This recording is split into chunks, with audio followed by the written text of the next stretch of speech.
There's many of them, but one is, if two wolves have a dominance dispute, that would be more likely among the male wolves, but it doesn't really matter.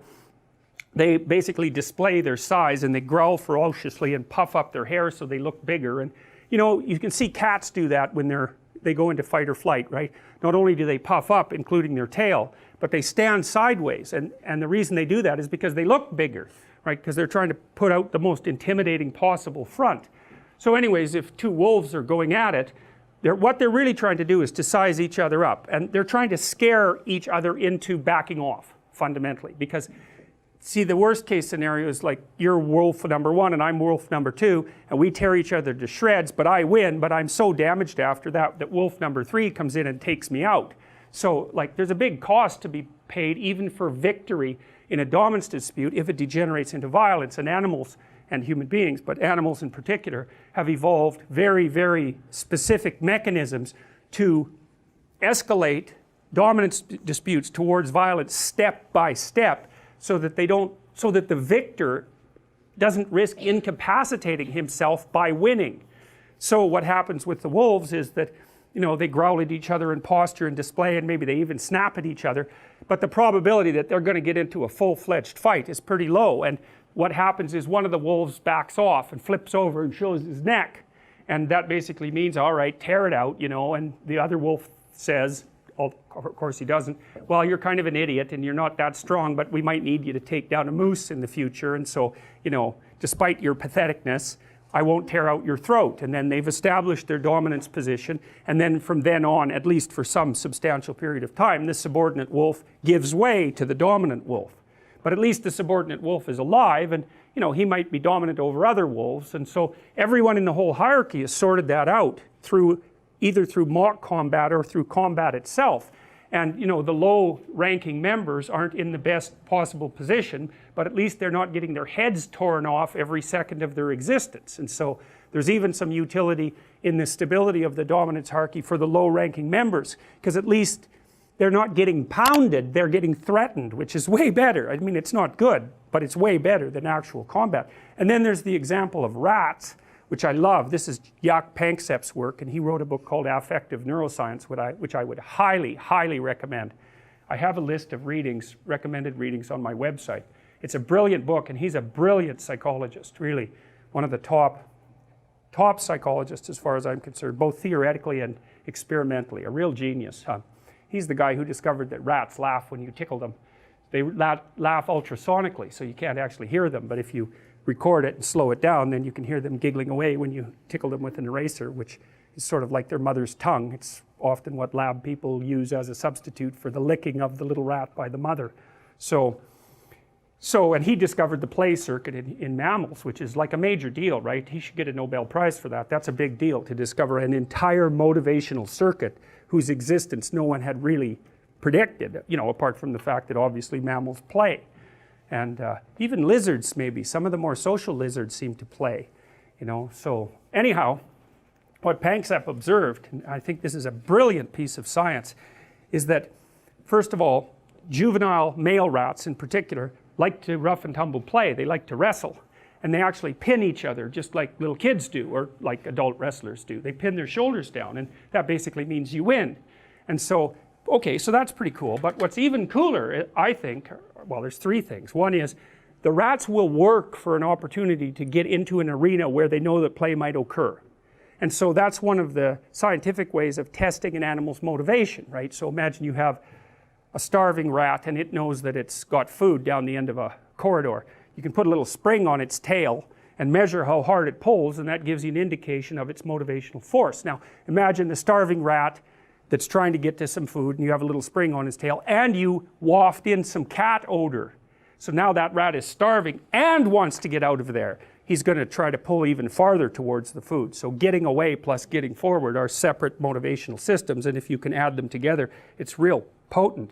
And part of the reason why in the future authoring exercise that you guys are going to do as the class progresses, you're asked to outline the place you'd like to end up, which is your desired future, and also the place that you could end up if you let everything fall apart, is so that your anxiety chases you and your approach systems pull you forward. You're maximally motivated then. And it's important because Otherwise you can be afraid of pursuing the things that you want to pursue, right? And that's very common. And so then the fear inhibits you as the promise pulls you forward, but it makes you weak because you're afraid. You want to get your fear behind you, pushing you. And so what you want to be is more afraid of not pursuing your goals than you are of pursuing them. It's very, very helpful. And lots of times in life, and this is something really worth knowing, and this is one of the advantages to being an autonomous adult, is you don't get to pick the best thing. You get to pick your poison. You have two bad choices and you get to pick which one you're willing to suffer through. And every choice has a bit of that element in it. And so if you know that, it's really freeing, because otherwise you torture yourself by thinking, well, maybe there's a good solution to this, compared to the bad solution. It's like, no, sometimes there's just risky solution 1 and risky solution 2. And sometimes both of them are really bad, but you at least get to pick which one you're willing to suffer through. And that actually makes quite a bit of difference, because you're also facing it voluntarily then, instead of it chasing you. And that is an entirely different psychophysiological response. Challenge versus threat, it's not the same, even if the magnitude of the problem is the same. And so putting yourself in a challenging, let's call it mind frame, you can't just do that by magic. Putting yourself in a challenging mind frame is much easier on you psychophysiologically, because you don't go into the generalized stress response to the same degree. And you're activating your exploratory and seeking systems, which are dopaminergically mediated and that involve positive emotion. So if you can face something voluntarily rather than having it chase you, it's way better for you psychophysiologically. So that's partly why, well, it's worthwhile to go find the dragon in its lair instead of waiting for it to come and eat you. So, and especially when you also add the idea that if you go find the dragon in its lair, you might find it when it's a baby instead of a full-fledged bloody monster that is definitely going to take you down.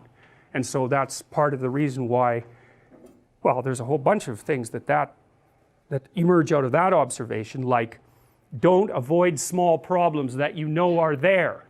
Face them, because they'll grow into big problems all by themselves. And you can think about, imagine the tax department sends you a notification. You owe them like $300. Well, that's annoying. Maybe you don't even want to open the letter. Or maybe if you do, you just put it on the shelf. But that damn thing doesn't just sit there like a piece of paper on the shelf, right? You ignore that for 5 or 6 years, it's going to become attached to all sorts of horrible things. And if you ignore it long enough, you get the idea. It's going to turn into something that is completely unlike the little piece of paper that it's written on. And many, many problems in life are like that. You'll see that they pop their ugly little head up, and and you might want to turn away. You might not want to think about it, which is the easiest way of turning away, right? You just don't attend to it. It's not like you repress it or anything like that. You just fail to attend to it. And that's as a long-term strategy, it's dismal. It's also something I think that's more characteristic of people who are high in neuroticism and high in agreeableness, because agreeable people don't like conflict. And people who are high in neuroticism, who are high in negative emotion, are hit harder per unit of uncertainty or threat. And so, and that's partly why in psychotherapy, a lot of times the people you see need assertiveness training, so that would be the opposite of agreeableness, or they need to help get their anxiety and emotional pain under control. Those are not the only reasons. There's antisocial behavior, but you can't fix that in therapy in all likelihood. There's alcoholism. There's lots of other reasons, but those are 2 major reasons. So anyways, that was all to tell you that, oh yes, back to the rats. So okay, the rats are pulling on you can measure rat motivation by how hard they pull on the spring, let's say, and they're more motivated if they're running away and running towards, but let's go back to play. So you can take juvenile rats who haven't been able to play for a while, maybe they've been isolated, or maybe they just haven't been able to engage in physical activity, like many school children that you might be thinking about, neither allowed to play nor allowed to engage in physical activity, and there's a reason I'm telling you that. So anyways, you get one of these little rats and you can measure how hard he'll pull to go out and play, or how many buttons he'll push, and that gives you an indication of his motivation. So anyways, you can see that a play-deprived juvenile rat will fight harder to play than a non-play-deprived juvenile rat. And so you can infer that the rat wants to go play. And, you do that. You do the same measurement with everyone around you. if they want to do something, you're going to poke and prod at them to see what sort of things they're willing to overcome in order to go and do that. You'll object even if you don't really object. It's like, it's a measurement device. And if they're willing to overcome a bunch of your objections, then you think, oh, well, maybe they really want to. And that's another thing to really know. If there's something you want, you need about 5 arguments about why you want it. Because the probability that the person who's opposing you will have 5 arguments about why you shouldn't have it is very low. They just won't have thought it through enough.